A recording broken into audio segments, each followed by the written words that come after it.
Hogstye.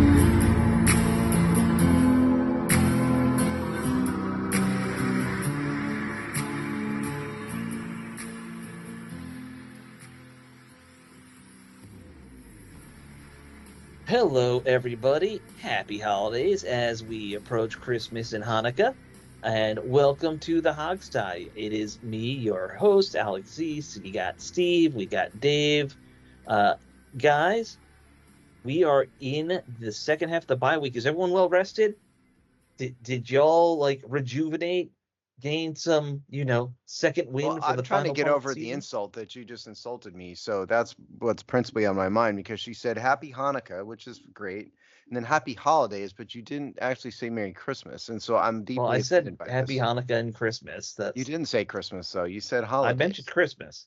I don't think you did. Let's rewind the tape and find out. There you I'm go. not rewinding the tape. That would require starting over the show. We're not doing that. Alex and Steve, Merry Christmas to both of you, Oh, and see, now I Happy feel Hanukkah, better. I feel better and now. Happy Hanukkah. Sure. Yes. I celebrate Christmas more than I actually celebrate Hanukkah, and I don't really care about either at this point. That's my philosophy. I want to bring back Krampus. I want to bring back Yule. You know, if there's not a human sacrifice, I'm not in. That's my the plan. most Alex East thing ever, pretty much. I do want to give a quick shout out to the guy who cuts my hair, Mauricio, who I've mentioned on the show before. He had his first kid over the last few days. So That's Congrats, awesome. Mauricio. yeah, Your congratulations. life's about to become a Congratulations. lot more busy, but a lot better. Yes, he missed my next hair appointment because of paternity leave. So, This is no excuse to not listen to the show, though, Maurizio. no, it gives him more time for listening to podcasts. It does. You're just going to be sitting there with a kid. You might as well listen to all Right. of it. Yes, and it was very fun. People were giving him such bad advice last time I was in there, like parenting advice, and I was like, stop, why are you? Don't listen to terrible advice. Yes, yeah, Mauricio, Call us. congratulations, buddy. Dave and I can give you advice. Yeah, well, You know what? I'm actually in the grandpop stage, so yeah. tell you what, I can give you whatever you need. The big question, Dave, is do you have a fleet of drones over your house? Over my house, just a Yeah. few, but all over New Jersey, they're everywhere. Everyone out there, be safe, take Yeah. cover, because Project Bluebeam is on the way, baby. See, I had never heard this before 5 minutes ago, and Dave's trying to explain it to me before we went on the air, and I still don't understand it after he And- explained it. Even me, Except a to say guy it's who crazy. who like tracks a lot of conspiracy stuff just because I Yep. find it fascinating how stupid Americans are in falling for a lot of this stuff. I never heard of this one. It was a new one to me. I just Alls think I that know- people who can do the drones ought to pick a better state. I mean, Yeah. pick one that's got at least, a little bit, more attractive than New Jersey, for God's sakes. Well, Steve, it's the perfect plan because no one cares what happens in New Jersey. yeah, you can have all the drones in the world over New Right. Jersey and nobody would care. Yeah, true. 75% of New Jersey is covered in dead bodies from the mafia. It's a fact. Maybe that's what they're trying to do. Find the dead bodies. And the rest of them are all strung out on Dope. marijuana anyway. So Yeah. you're looking up, going, "Ooh, what's that?" Yeah. Bright yeah, lights. No one in New Jersey cares about anything. Maybe there aren't really No. drones. Maybe it's just a series of drug addicts who are hallucinating. Is that possible? Well, Kensington's nearby, so possibly. It That's is true. possible. Yeah, that's true. Yes. Yes. I think it might have something to do with Amazon. Isn't Amazon always doing stuff with drones that we don't know about? Amazon does have in development a drone delivery program, which they have not implemented for a variety of reasons that I actually know a lot about. Yes. Well, you know, well, maybe we they talked finally briefly off air implemented it about it. today. Well, maybe they just finally implemented it. You don't know about it. In mass, just through, put thousands. Perfect of them. timing with the holidays. There you go. Yes. All I know is that if this conspiracy theory actually goes down, I have a lot of apologies to offer. But I agree with you, Alex. I won't have to apologize to nobody. See, No. you're gonna make people Google what Bluebeam is, Yes. and they'll all be stupider for it. yeah, I know that God knows what they're gonna come up with, Right. in their Like systems. of all the conspiracy theories that I've heard, and I've heard many, it might be the dumbest. because there's some conspiracy theories that make some modicum of sense. Sure, like right, I don't yeah. believe. I believe that Lee Harvey Oswald acted alone, but you could make at least a plausible "I'm not insane" case that he didn't, for example. Right. plenty of things like that. The moon landing guys, little out there. That's you need to be locked in a rubber room. Probably. Yeah. But this one is worse than all of them, though. The Dave's blue beam thing is worse than all of them. The only thing that is crazier than this is the whole thing where they were saying that John Kennedy was not killed and he was going to come back and run in the 2024 election. I hadn't heard that one. That one's new to me. Oh, Yeah, that that's was a the first for QAnon me. one. Yeah. I had heard Okay. that Jim Morrison wasn't dead. Oh, well, Jim Morrison wasn't dead. Paul has been dead the whole time, right? Like, there's all the weird Paul rocker. McCartney? Paul? Yeah, yeah. You Paul's don't know that dead? one? No, I didn't know Paul was. People think There's Paul a is theory dead. that Paul McCartney died and he was replaced with a lookalike. Yes, And I the heard guy that who's been one. in there Yep. since I'm the Walrus or what Magical Mystery Tour, that album. That's So the when guy he who was did replaced. Wings is the replacement, not the real Paul. Yeah. The current one is not the real Paul's. Oh that wow, one.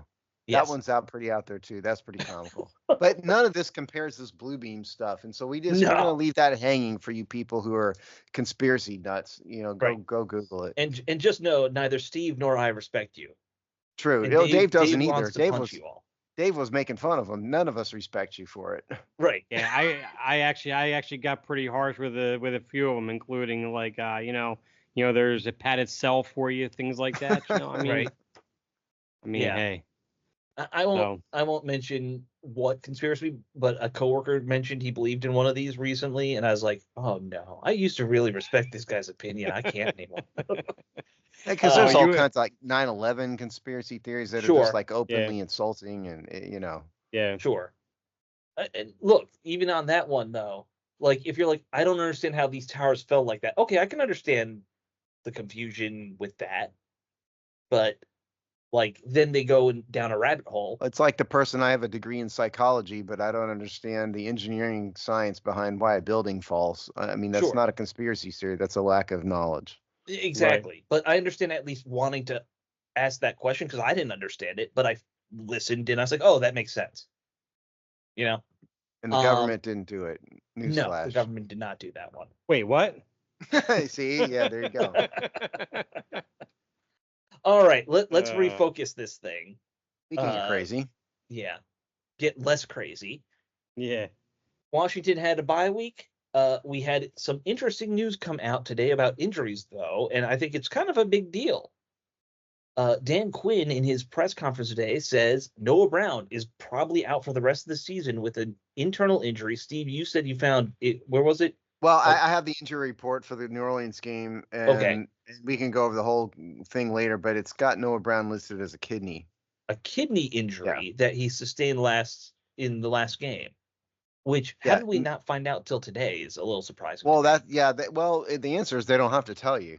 I guess so. That's the answer. I mean, the NFL requires the injury report to be released on, Wednesday before the game. Well, or it's whatever. 4 days before is what it is. Right. Sorry, it's not always Wednesday. It's 4 days. Yeah, it moves back for the Saturday and Exeter games. So Right, they don't have to tell you. I mean, they'd have to announce roster moves, but they haven't made a roster move with him yet. And so today is the day. So that's why. Right. It's significant enough where they're saying he's going to miss several weeks, which likely means till the end of the season. Well, yeah, that's the end. Only 4 games left. Yeah. Oh, well, in playoffs. They're likely going to be in the playoffs. I have been pleasantly surprised with Noah Brown. I Yeah. really didn't have any sort of oversized expectations for him when he came here Mhm. to DC, but I mean, he has looked a lot better than I thought. He's become sort of a reliable number 2 target, I think. They need his size out there. Yeah. 6'2". He's had a great year, and I hate to see it end like this, Yeah. Ends this season 35 catches on 56 targets, 453 yards. Those aren't number 2 numbers necessarily where the league is now, but it's still solid numbers. I mean, it was going to end up being his best season. I mean, his most productive season was 2022 in Dallas, 43 receptions on 74 targets. I have to think he would have had well more than 8 receptions in 4 games. If he'd been healthy. Yeah. Catch I don't know if he would percentage. have broken the yardage, but yeah, because he's a possession guy. Yeah, I mean, he's but a Yeah. It would have been in the ballpark, though. Yardage-wise, 567 yards in 2023 with Houston. It certainly would have been in the ballpark. But point is, I mean, it is not an insignificant loss in my view. Right. If Yeah, he's gone he, for the year, and I guess he is. Yeah, it really is a shame he's done for the year. He got hurt with Houston about this same time. Looking at his numbers too, because he only played 10 games for them last year. So this might be part. There are some guys who just can't play a full season after a while. This Yeah. might be what he is. Like, he's a guy that you can bring in for 3/4 of the season or whatever, and you just got to plan on him getting hurt. Yeah, maybe I know, like a kidney injury. I mean, who knows what that means? That's so, a freak thing, man. Yeah. I know I've never been sold on him as being a great compliment to McLaurin in terms of really putting fear in defenses. In terms of his size and his hands, on the most part. Well, that last couple of games he's been a little bit shaky with that, but I mean, but overall, consistently most of the year he's been pretty reliable, really good possession guy, great short yardage, and excellent for the 50-50 ball and so forth. But I mean, he never prevented this team though from still needing a true number 2 opposite McLaurin after this year. But he was definitely a guy you looked at keeping after this year at the same time too. Well, you see, the thing is, Terry McLaurin's your X receiver, right? As we talked about. He's a classic X too. He is. He can play deep. He can do a lot of deep mid route stuff. Luke McCaffrey's a rookie. Luke McCaffrey falls into the same bucket as Noah Brown from a physical standpoint, but he's a rookie. De'Ami Brown is a different type of receiver. He's a little shorter. And he's also meant to be that deep shot. Meant to be, Same with Olamide Zaccheaus. One-dimensional, And so, like, Noah Brown was your over-the-middle possession guy, which I think they're gonna. And now they've signed somebody. We guess we might as well go into that now, huh? Yeah, sure. They signed KJ Osborne. And KJ Osborne is not built to be a possession guy, which is interesting. No, he's 6 foot, 200 pounds. If you want some numbers on him, ran a 4.48 40 in the combine, which was, what year was that? He was drafted in 2019 or 2020. 2020, yeah, sorry, 2020. Yeah, it was right in front of me. Vertical jump of 37.5, and so he's broad jump 10.3, good, not great. But I don't know if he's at the level of, from a physical standpoint, he's just a little smaller than Noah Brown. He's Terry McLaurin size. I mean, he's literally probably the exact same 6 foot, 200-ish Terry McLaurin. But more importantly, his production has been pretty darn good, though. If you look at his history. Yeah, I mean, he 50 catches in 2021, 60 in 2022, 48 in 2023, all with the Vikings.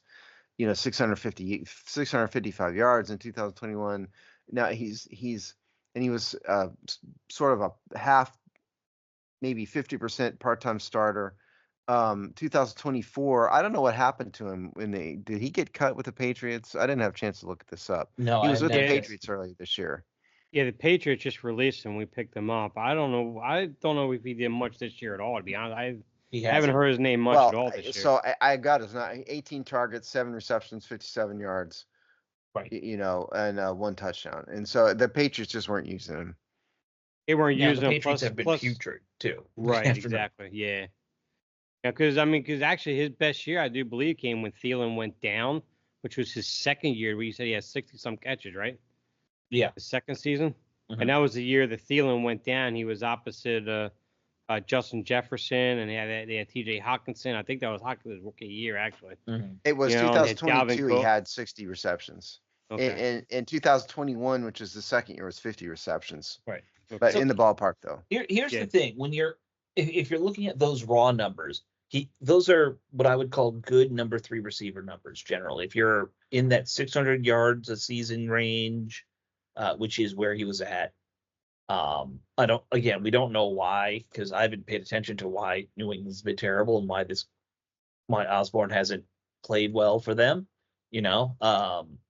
It could just be one of those bad scheme, bad fit things. Well, New England is a bad team. Yeah. With rookie quarterback who was struggling, and they don't pass the ball particularly well at a lot of times, and yeah. So the question to me, though, I really look at what the Commanders have done this season, and the receivers are role guys. Like it's really about, to me at least, Noah Brown's role is he's that possession guy that we were talking about before. I don't see Osborne replacing that. Osborne, I just because of the lack of size, I think he's more of your traditional X like Terry. He's got almost the exact same build as McLaurin. Right. He's slower, but same build. Now I'll be curious if Ben Sinnott starts getting a little more of a prominent role, because he can certainly fill the bill of that, being that possession guy. He's got that size, good hands. I also think Luke McCaffrey would be the other one. Yeah, Luke McCaffrey, I think, is also fairly tall, fairly big-bodied. He's 6'2". He's just been struggling to get open most of the year, though. That's the only frustrating part with him. Ask me, though. You're heading into the fourth quarter of the season. Washington's coaching staff is going to want to look for someone who can come in and be productive right off the bat. And right. KJ Osborne is an experienced veteran NFL receiver. Whatever happened in New England happened, but the guy's been productive for several years. And so I actually think the most likely thing is that Osborne's going to come in and start. That's what I think is going to happen. We can talk all we want about Sinnott and McCaffrey, right. And you're not wrong, and I'm not wrong. But the fact is, I think Osborne is the guy that they're going to come in and expect to just jump right in and be the new Noah Brown. And yes, he's a little smaller, but we're not pigeonholing a Z receiver in that close of a box. Okay, there's all kinds of them, and it's only 2 inches. Will he be as much of a 50-50 ball guy? Probably not, but he's a productive pro, and I think they're probably lucky they found him at this point. And let's be honest too. Jayden Daniels hasn't been, consistently willing to throw up that 50-50 ball. He's been much rather being able to take the open looks in the zone, throwing his receivers open, and he's been relied more of on his anticipation and throwing the ball where the receiver is supposed to be in wherever that route goes, whatever zone they're going to be in for that. But it's just Jayden Daniels. Most of his deep balls are typically, hey, you got to step on them. I'm going to lead you right down the field, and then I'm going to drop it right over your shoulder. So he doesn't throw a ton of 50-50 balls anyway. So. That's why he doesn't have a ton of interceptions. Correct. Yes. And he's got a high completion percentage. Yeah. Yep. Because in the end, if we're talking about the guys who were on the roster, Zacchaeus is like a slot guy. Just when you watch him play, that's his role. Yeah. I think Dyami Brown, we know what he is. They've gotten more production out of him than I thought they would, though, this season.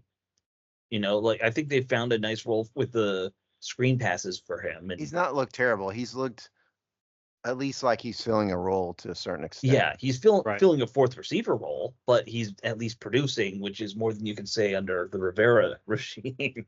Well, now what I do say is that Washington doesn't seem to have a lot of faith in the practice squad receivers they have.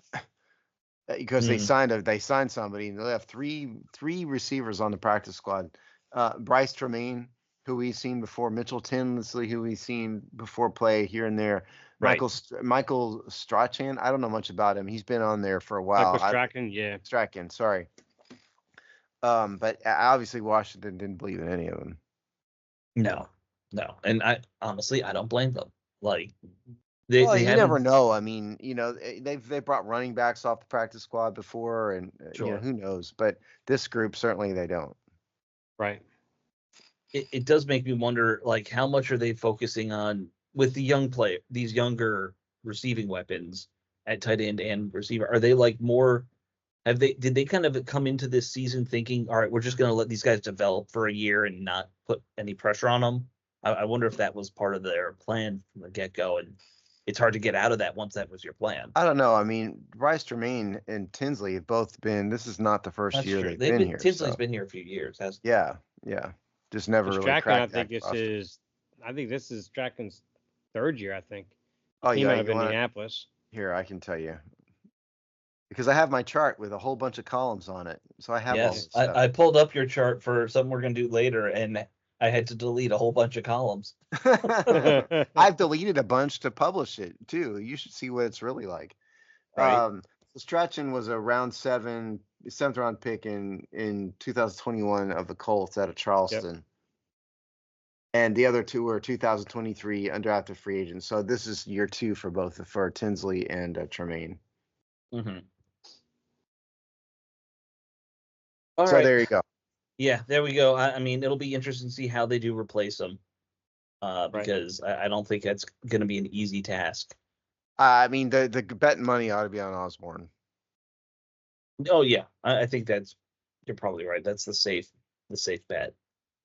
All right. Well, let's talk about Dave. You wrote an article this week we wanted to discuss about the playoff situation, because obviously there's a lot of Washington's leading right now for the last playoff spot still, but it could go in a lot of different directions, it seems like, depending on who wins, head to head. So why don't you just go into, your whole article and give us some thoughts on what's going on with the playoffs. By the way, Dave's column is going to be published on Friday. We hadn't published it yet. Right. It'll be Friday. But yeah, his column is about, the Washington's playoff status, in case you haven't figured that out.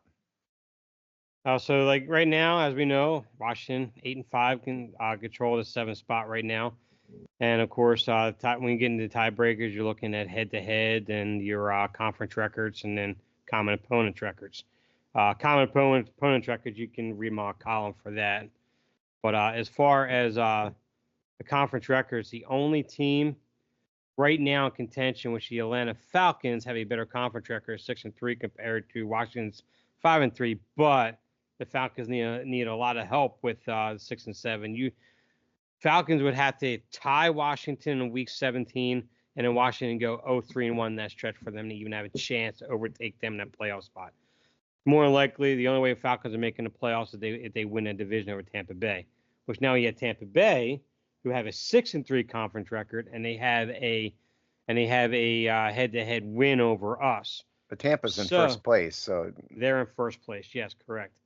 So when you look at that scenario, obviously you would root for the Bucks to win that division and put that in the hands of the Falcons, and more likely they're not going to be there at the end anyways.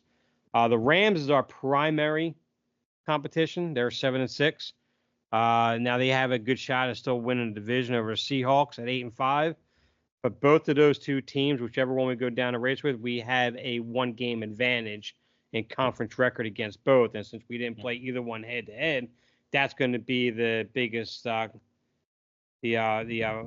biggest factor. And we have 4 remaining conference games to Seahawks, 4 remaining conference games, and the Rams 3. So that's probably the main run that we have going down the stretch, because the Saints, if we beat the Saints, they're essentially out. The Cardinals need a ton of help, and the Cowboys, of course, well, with 8 losses, they lose 1 more, they're done anyway. Yeah, so I think big picture here, the Packers, so the wild card teams now are Minnesota 11-2. Nobody's catching them. They're only in, Detroit's in first place at 12-1. The Packers are, did I say the Packers? The Vikings are in the first wild card spot. The Packers are 9-4, second wild card spot. Right. So it's not beyond the realm of possible. If the Packers lose a couple games, Washington wins a couple games, that's still in play. But it looks realistically probably like Washington's aiming for the third wild card. And so then Dave's analysis of the Rams primary competition, but Cardinals, 49ers. So those are the teams you want to root to lose. I think you want root for the Rams to lose first. Yeah.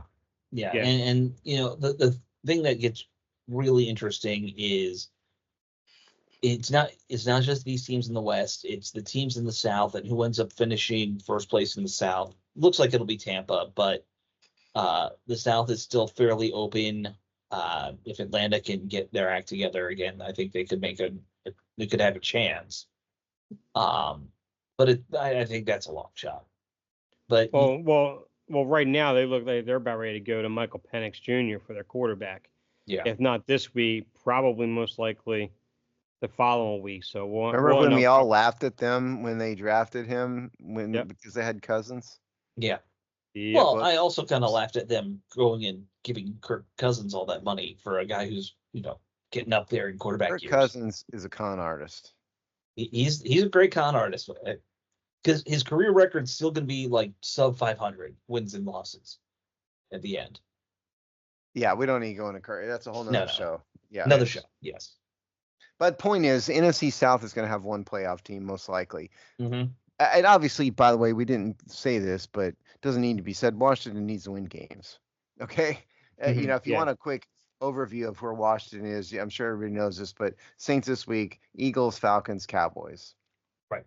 Now they lost to Dallas, and that's Dallas is not a great team this year. However, they always play Washington tough, and they beat Washington a couple weeks ago. Right, Falcons competition, you have to think they'll probably lose to the Eagles, probably. Mhm. At least they'll be favored to lose. And then the Saints. So Washington actually has a pretty tough schedule coming up. They've got, if you get past the Saints, their next the final 3 games are either tough teams or playoff teams. They're not Eagles gimmies by any means. Nope, none of them are. No. And then if In you fact- flip over to the Rams, 49ers, Jets, Cardinals, Seahawks. And so, That's easily a 3-1 schedule for. Well, Rams I mean, the always. Jets you got to think the Jets are a win. Yeah. The Cardinals, that's a division game. But I still assume they're favored against the Cardinals right now. But I guess my point is they have one gimme. Washington has no gimmies. Well, are the 49ers considered a gimme at this point? No, they're 6 and 7, just like the Cardinals. And right now the like Rams those teams are. And right now the Rams have been playing very well offensively right now. Mhm. They're kind of that they're shaping up to be that team you do not want to play in the playoffs right now, is what they're starting to become. Yeah. I mean, they even took the Eagles down to the limit, 2 weeks ago? Mhm. They got them beating the Bills last weekend. So they're 42-4 to 42 if you guys missed it. Unbelievable game. Yep. I fell asleep midway through it and I'm bummed about it. So and the one thing when it comes to that NFC West out there, it's every single year it's just so hard to predict those divisional games. I think they're even more frustrating to try to figure out than these NFC East games at the time. It's just teams literally lose when they should really win that game. Well, I'll tell you. It's just, speaking of that, so the Cardinals have got 2 gamey games. They've got the Patriots and the Panthers. Mm-hmm. And so that's good. And then let's go 49ers schedule here. So 49ers, Rams, obviously. Rams, Dolphins, Lions, Cardinals. That's pretty tough schedule. I mean, none of those are particularly good.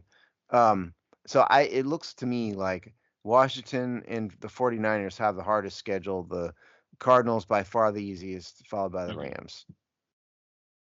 Yeah, I think probably so. And it's going to be so tight. Like Washington, this case, I think it's realistic to say Washington probably still loses to the Eagles and you're 3-1 those 4 games. I don't know.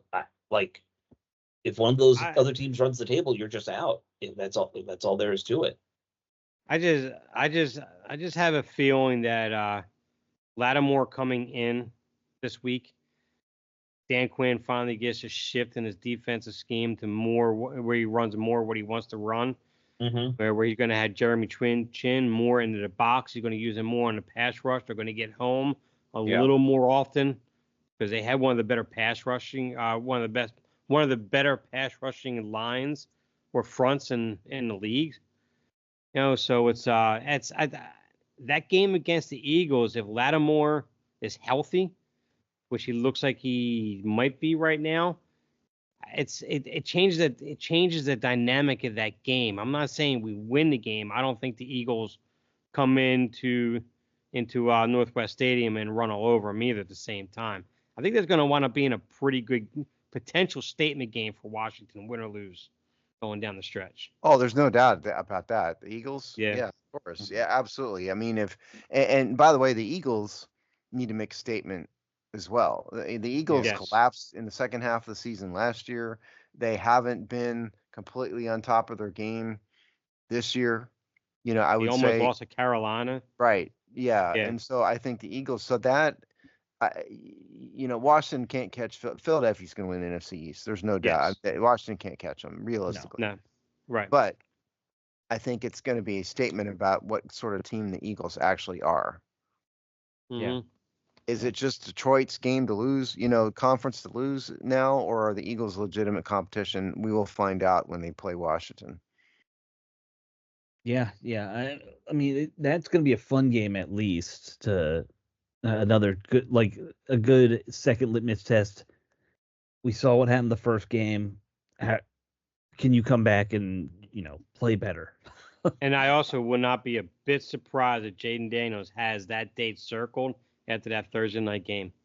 I mean, he could say he was healthy all at once. We all know he wasn't fully healthy.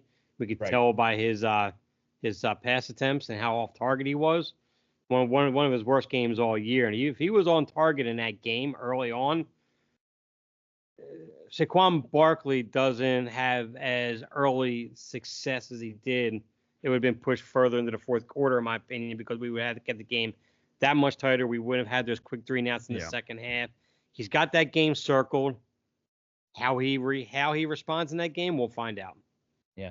So we should talk about this game against the Saints a little bit, since that's the next thing coming up for Washington. Another game where it looks very favorable to Washington, just like Tennessee did, honestly, just like Dallas did. Saints have lost their quarterback now for a year. They've already fired their head coach. They haven't announced who the quarterback's going to be. At least I checked. Spencer Rattler, I believe. Well, as of Tuesday, they hadn't said anything. I don't know if, Dave, are you saying today Spencer Rattler's been announced? I heard that on the back end of yesterday. So okay, I've still seen toss up, but if it's Rattler, that actually that makes it more interesting. I always thought he was an interesting prospect. I was kind of at one point Rattler was one of those guys who was like projected to be a first round pick in his college career, and then it just all fell apart. Kind of like the Walmart version of Johnny Manziel or something, maybe. Yeah. Minus the coke habit. Hopefully. Yeah. hopefully minus all the off-field issues that Johnny Manziel had. But much like Sam Howell, though. Sam Howell at one point projected to be a first-rounder, and sometimes these guys, they stay in college, and, the more tape we get, they drop. Right. But it is an interesting one in that respect to me. I'd rather see a young guy like that than Carr, who we all knew what he was like. And New Orleans just a mess this season, truthfully. I don't see them really wanting to get up for this game. I don't know about you guys. Well, here's what I see about this game. Yeah. So I think the first and most important thing here is Alvin Kamara. This is I called him the Saints' do everything guy. Right. He is leading the team. He's their number one rushing running back, 223 rushing attempts, which is 6th in the NFL. He's got 64 receptions and 84 targets for another 485 yards. For those counting, that is more than 300 total touches. I believe that's what is that? 307 touches. That is a lot. And so and the Saints have lost their best receiver, by the way, which in my opinion, Chris Olave is on injured reserve. Mm-hmm. And so the receivers are kind of, and so Alvin Kamara is it, especially with Spencer Rattler, or if it's the other guy, Hainer, let's go with Rattler. It doesn't really matter. They will rely on Alvin Kamara. And so Washington's horrible run defense, which to review, Washington has one of the worst run defenses in the league.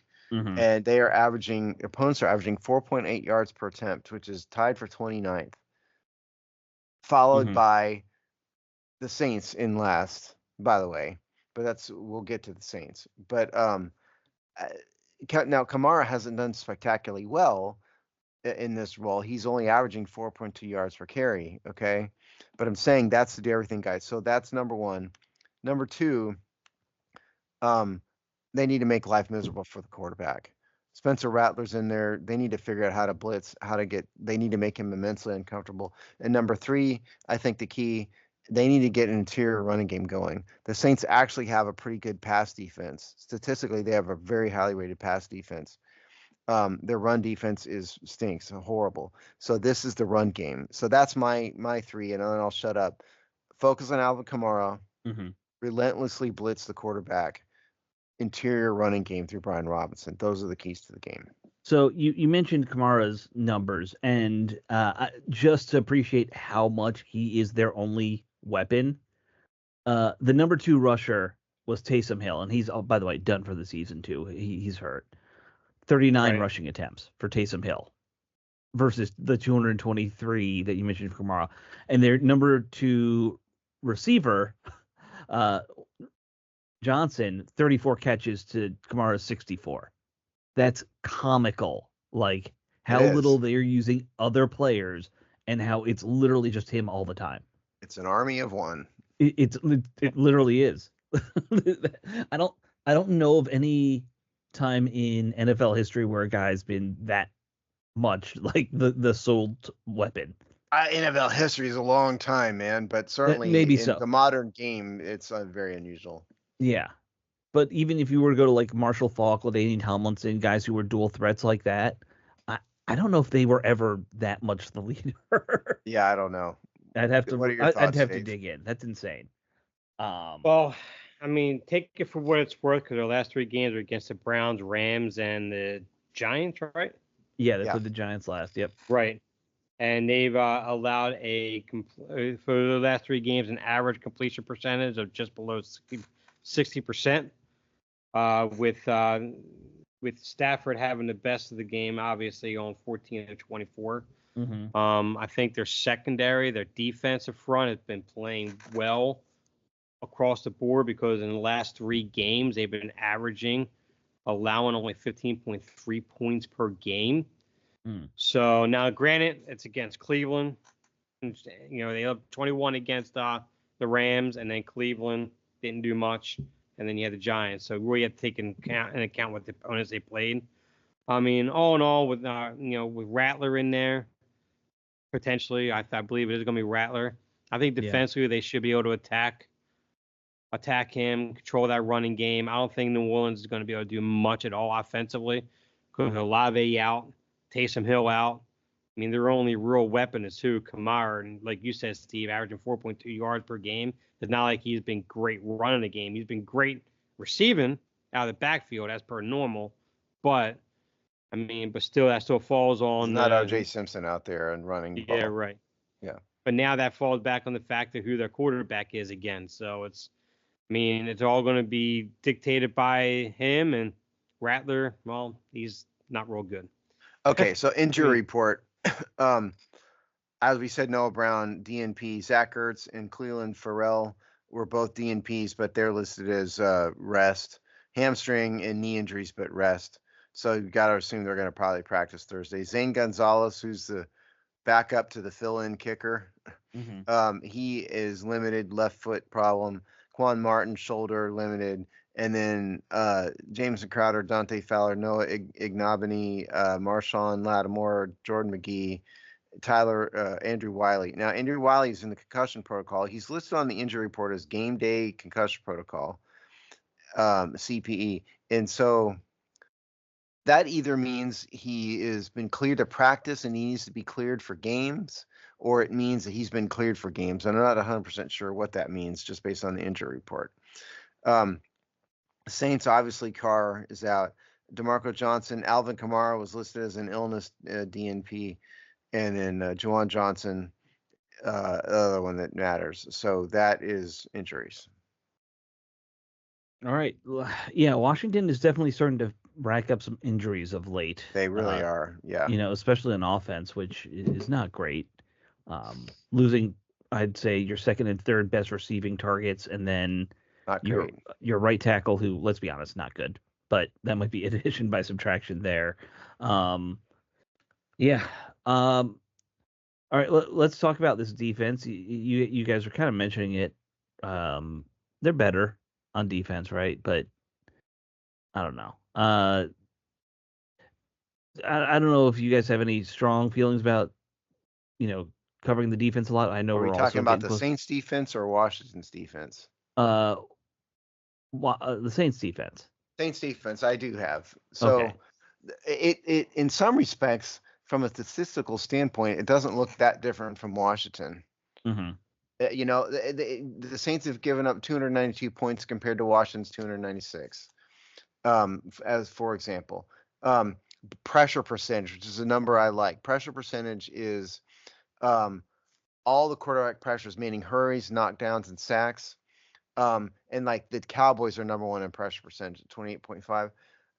The Washington and the Saints are almost tied, 23.4, 23.3%. Mm-hmm. Very similar there. And if you want to go to sacks, let's do that they're at 32, Washington 32 sacks, Saints 29, not that much different there. Passing defense, Dave mentioned this. They are one of the best passing defenses in the NFL by some measures. Opposing quarterback rating 80.5, number fourth in the NFL. Interception percentage is a little lower at 2.8, but quarterbacks haven't done very well. Washington's much worse, obviously. Running, Washington and the Saints both have horrible run defenses, and so it's kind of like a mirror image of themselves a little bit. So which is interesting. This is why I said I think this is the game Washington needs to lean on the run game. Hopefully Brian Robinson is in decent health. Mm-hmm. He needs to have one of his 120-yard games. That is how to beat the Saints in this game, particularly with the receiver, with Noah Brown out, receiver problem. Let it be a running game. Right. Dave, do you have any? No, I got nothing else more to add to that. I agree with all that. I think run the ball. Chris Rodriguez, lean on him a little more. He's been pretty productive the last couple games. Give that nice little 1-2 punch right there, and just get myself personally. I think this is a perfect game to get Ben Sinnott in more. More so just on the running side of it, if nothing else, to really control that line of scrimmage. Power run game, yeah. Yeah, just kind of control that line of scrimmage and just take advantage of that weak run defense Steve was talking about. Absolutely. I want to add one more thing. So touchdown percentage. This is the percentage of touchdowns thrown. So passing touchdowns. The Saints are second in the NFL in this, 2.6%. Compare that to Washington, which is 28th. So there's a difference, but it just highlights again how tough the Saints are in the air, and it's kind of odd, really, because the Saints don't have a ton of like big Pro Bowlers, Right. out there in their secondary, anything like that. They're just playing pretty well together with not no names, but not big names. They've got Alontae Taylor. Kool-Aid McKinstry, who's a name, and he's flashy, and he made a big splash in the draft. You still have Davenport there or no? No. No. Tyrann Mathieu is a free safety. Will Harris is strong safety. Tyrann Mathieu is a guy who's been around for a while. Has played well at times, but none of those guys are like Darrell Green and Sean Taylor are not out there for the Saints. That's what I'm saying. Right. But yet they've done extremely well, and they've had a guy. Sacks. So Brian Breeze, 7.5 sacks. Carl Granderson, 4.5. Alontae Taylor, 4. They've got a lot of guys who've got some significant sack numbers. So you combine, I think they're getting a lot of pressure, and their secondary is outplaying their reputation, shall we say. It's such a weird team to me, just broadly, because we've talked about how they're always in like cap purgatory at the start of the offseason. Really bad. Yeah. Like historically bad, thanks to Drew Brees' contract and some other Why do you bad think contract. Marshawn Lattimore is on Washington? Yeah, Yep. yeah. So, like, they always have to cobble a team together with some weird names, man. Like, we haven't even talked about the fact that Chase Young is there doing nothing. Like, Who? yeah, The generational talent, Dave. You know yes, him. Oh, that guy. yeah. Yeah, that guy. He kind of gets close to the quarterback sometimes, guy. That's his role, and then he gives up. All right, why don't we just let's do predictions. I'm not really worried about the Saints, so it's not that interesting. You're just not interested at all, huh? I'm not interested in the Saints, man. They're the Saints. They're a mess. Well, I think offensively they're going to have a lot of issues. I wouldn't be surprised if we get a defensive score and we get multiple turnovers. Mhm. I think this game winds up getting out of hand in the second half because their defense is going to be worn down because their offense is not going to be able to do anything. And Sure. I could see it getting like maybe like a 32-18 win. Yeah, for my part, I'm gonna revise mine on the fly here. I think along the lines, I originally had 38-17 down here, but I think I need to revise that down a little bit just because of the Saints don't give up a ton of points, and so I'm gonna Yeah. say Mhm. 32-17 Washington. And like you, I think Washington, I think, will be sort of firmly in control of this game, and then it'll get a little bit out of hand in the Yeah. fourth quarter. Yeah, you do bring up a good point. The only team to put up a big number was Tampa Bay, put up 51 points against the Right. Saints. Everyone else has been high 20 or mid 20s. Who's the other team in the 30s? Denver. Now Washington like- scores a lot of points, Yeah. you know. So Yeah. Right. So I think you're probably right. We'll be like, maybe it might be something more like 28-14. The Saints are at home, so it might keep it a little closer if the fans actually show up and make some noise. But it's a solid win for Washington. the I think. fans will be too hungover, you know. Steve, they're make used to it. turnovers. They're immune to hangovers in New Orleans. Okay, that may be true. Yeah, I'm not the hangover. I've never had a hangover, so I can't. When you're hungover every day, it's just called living. It's just they're just used to it. Yeah.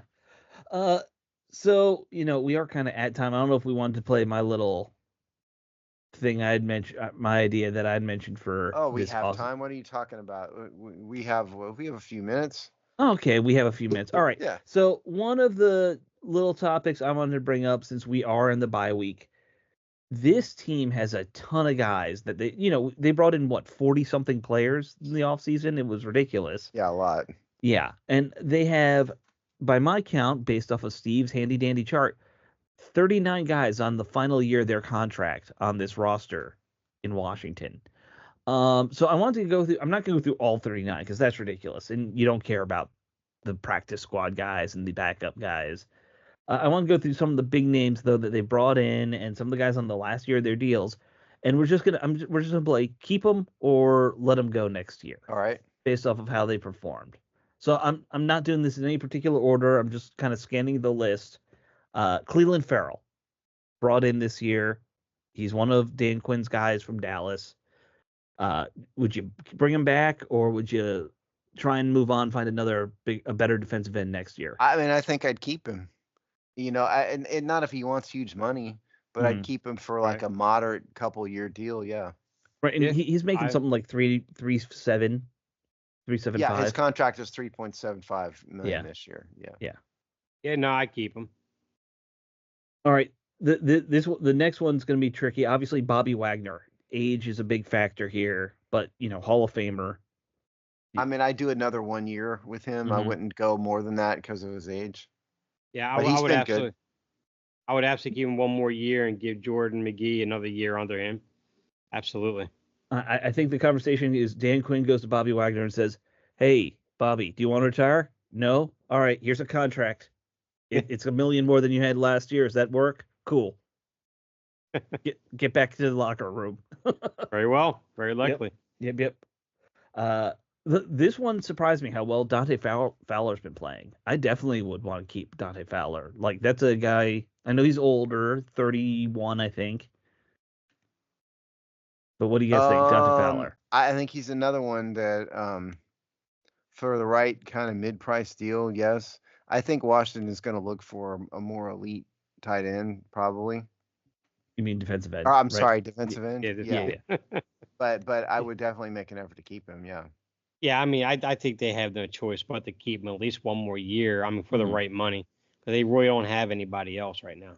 Yeah, I'm trying to go through some of the easy ones first here. Let's do Jeremy Chin. I think we all want to keep, right?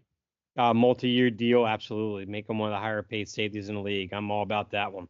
I Yeah. love Jeremy Chin, especially the last like 4 or 5 weeks. He's been a monster. Yeah, he's been Yeah. one of the most valuable players on defense. Yeah. Certainly later in the season. Yeah. Yep. Another defense guy who's come on strong, Noah Igbenogany, who I think I finally said it right.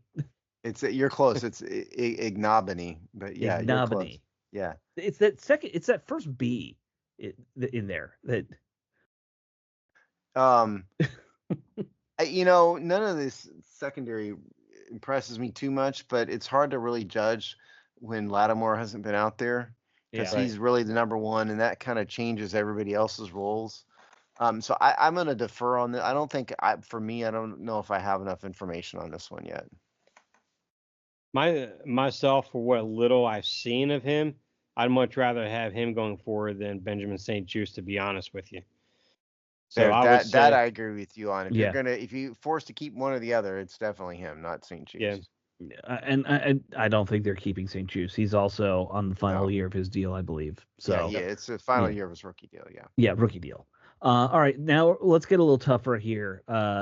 Ertz, good tight end, but very old. Doesn't get a lot of yak. What do you guys think? Do they look for another tight end next year? Yes, I think they let him go.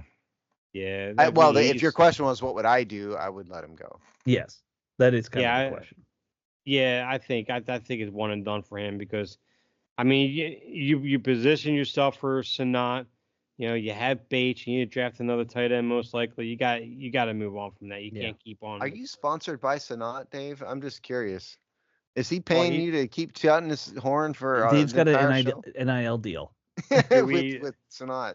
Do we not remember our post-draft conversation about who my favorite drafted player was? Yeah. Yeah. I mean, there's a reason for that, and it's there to be seen. I want to see it. I want to see it now because if not, we need to draft another tight end. Now the only thing about Ertz is he has been productive. Okay. Right. Oh, I don't think that's in question. It's just he's old. That's the thing. He's old, and his production is very much catch, and that's where he gets tackled.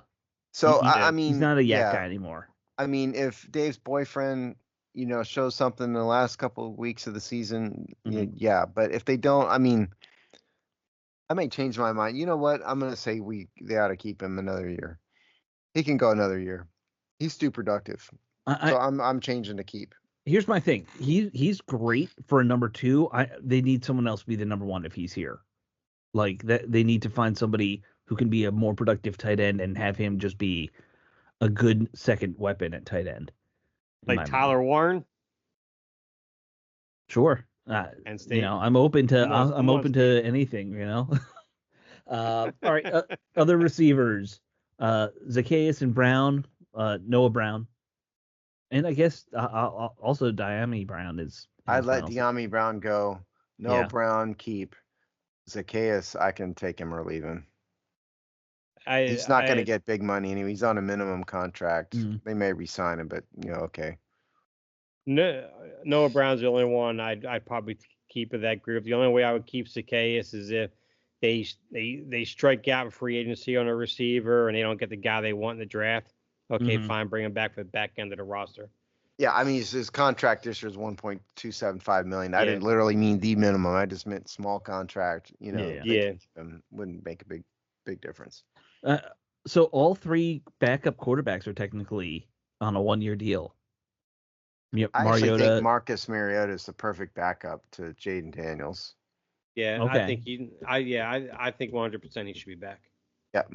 Jeff Driscoll, no idea, but Marcus Mariota, definitely keep him. And what about handsome Sam Hartman? Handsome Sam is a practice squatter as it is. So, Yeah, I mean, no, I don't make a big effort. I mean, there'll always be another practice squad quarterback. out there sure, somewhere. sure. There's always another undrafted free agent quarterback you can bring in It's for. too small amount of money to matter. It is. That's true. Um, let's see who else. Obviously, McNichols and Rodriguez are both in the final year, but again, we're talking third running backs. Yeah. You know, uh, the last one I really had, like I said, there's a bunch of these guys. The guy last name Austin Seibert, the kicker, who has been pretty good before he got hurt. Uh, do you go after a bigger name kicker in free agency, a bigger leg? These guys seem to be the worst evaluator of kickers in the history of football. That's true. So, Good point. I don't know if I trust them to find a better one. I mean, yeah, they landed on Siebert, but they went through like every no-name Right. kicker imaginable, it seems like, before they found him, including the guy who's the creepy weirdo on the airplane. Yeah. What was Who's his now name? kicking for the Packers, and the Packers had no Yeah. problem playing him, apparently. So, Well- yeah, I think they're going to have competition for Siebert. Yeah, I think they're absolutely going to draft a kicker next year. I mean, You think they're going to draft a kicker? yeah, late round. Why not? You got some good kickers in college football this year. I mean, I'm the biggest special teams mark on the show, and I wouldn't draft a kicker. Yeah, I don't know if I'd draft a kicker. I mean, you look at Chad Ryan in Arizona, and he flanned out in New England. He's doing very well for Arizona down there. You look at Moody out there in San Francisco. He had a little bit of a rut, but he'd rebounded real nicely. I mean, you have some kickers out there that, I mean, they took some shots in mid to late rounds, and they're forming into pretty good kickers in this league right now. I'm going to call an audible and add one to this. Okay. Cornelius Lucas. Oh, good one. Yeah. Yeah, because that's a tough one, because I really like how he's played when he's come in, but you factor in the age. You factor in the fact that we're going to probably get rid of Wiley, right? Like, Yeah, that's really kind of what I was thinking. Yeah. Even if Brandon Coleman is the truth, which he's trending that way, don't know yet. But Lucas is certainly at the very least, better- Coleman is a starter and could switch to the right side if we need him to. Like, yes, and he's a so could capable Lucas starter. for that matter. Lucas Yeah. did Yeah. start on the right side. right. I would absolutely love to part ways from Wiley, keep Lucas for at least another year, and draft another tackle in the first 3 rounds, and Mhm. give that kid a chance to and bring that kid in like they did with Brandon Coleman. Just a certain amount of starts week 1 and just increase a little bit. I think that is what benefited Coleman this year. They didn't rush him onto the scene. I was kind of having the same exact thought. It's cut Wiley loose, keep Sure. Lucas. You need to have a legit starter on the field. If they Right. find somebody to draft, you can work it in one way or the other. Even if Coleman moves they draft a first rounder, say you could move Coleman to the right side, a lot of things, but I think they sort of need to have Lucas there as a security blanket, a very giant security blanket. I haven't looked enough at the draft yet. I haven't gotten that I don't know. say Me how many neither. good tackles are there or anything like that. But I like the way you guys are thinking. You've convinced me that let's do that. That's what I would do then. You keep the guy you trust be a good swing tackle, even though he'll be 35 or whatever. It's fine. Right. You're not. He's at least a long-term. pro. Yeah, he's a pro. He can play left if you need him to. If something happens, there's value there. Yep. Right. All right. I don't think there's any other really big names that I missed. All right. No, that was the one. Yeah. Unless you want to talk about Jalen Holmes, who I don't even know what do position not. he plays. I do not want to talk about Jalen Holmes. Or I really Sheldon don't Day. care. No. Oh well, Sheldon Day. I mean, come on. Jesus, how did we miss him? I don't know. Efo Ibada, he'll be so gone. By the way, anyone who's on the final year, if you were drafted or signed by Ron Rivera, just sell your house now. Yeah, Yeah, right. you might want to Yeah. get your resume together. Yeah, get that house for sale. Go live in a condo and save some money for a little bit, because you won't be here. I'm just letting you know. So That is true. Man, it's just hilariously hilarious just how bad his drafts were, man. Speaking of that, so we published a column on Wednesday Mm-hmm. that our writer, no one from Tampa, did, that was a hypothetical look back at the Ron Rivera draft to try to reform it, because it really showed like just exactly how bad Rivera's draft was, because it was horrible. Drafts, plural. I mean, Yeah, he took over a bad team and Made it somehow worse. he made it worse. I don't know how he did. I don't know. You know how it was, I didn't think that was possible, but it was. So I read his thing because I'm always a fan of the hypothetical redraft. The only one I have an issue with of of what he suggested, he said, take Justin Herbert instead of Chase Young, which of course Absolutely, makes yeah. sense. They never would have done it because they had Haskins, and Dan Snyder would never have let them take a quarterback in the first round because of Haskins. And they would have taken anyone who would have been to it anyway. It wouldn't have been Herbert. That's true too. Yeah. Good point. But I think his point though was, what would the smart thing have been? In the Sure. hypothetical, and that would have been. And you know what? Herbert. And he's absolutely right about that. Absolutely, whether it's Tua or Herbert. But you're yes, right too. He was in absolutely that, right. But Alex is right too in that the tiny terror would never have allowed that to happen. Right. It would have hurt Dwayne's feelings, and then thus Dan's son's feelings. I'm not gonna bash Dwayne. Rest No. in peace, Dwayne. And I think I just told somebody today, as a matter of fact, that I think Washington ruined that guy's career. Yes. They mishandled him. He could be the archetype in the book written about how to ruin a quarterback's career. It would be Dwayne Haskins in the Washington Redskins.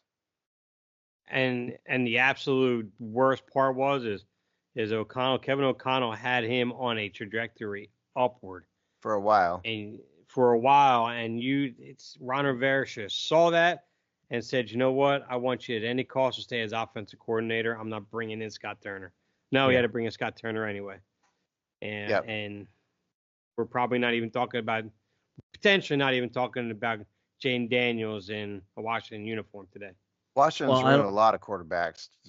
I wouldn't go that far. I think they didn't do Haskins any favors, but I think he definitely had a ceiling, and it wasn't high. Well, I continue to believe, and we got to go, but so much of NFL quarterbacking is how they're handled, because you can manage quarterbacks.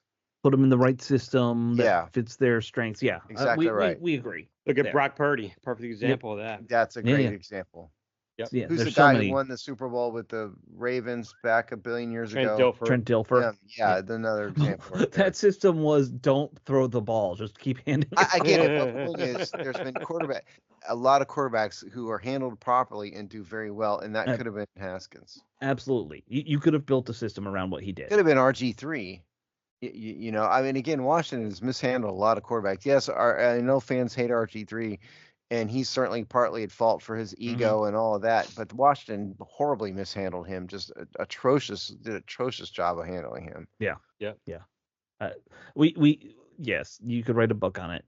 Maybe Rick Snyder will write a book on it someday. Maybe I'll write a book on it. We don't need Rick. All right. Well, we'll get on that. Sell it on the website. I don't have enough to do. I'll just write a book. Yeah, there you go. Okay, guys, that should wrap up the show. We went way over. Somehow when there was no game to talk about, we went over. But we don't apologize, because that's not what we do. So no. You all have a good weekend and enjoy the game. Bye. Later. Now be careful, Project Bluebeam. Oh, Jesus.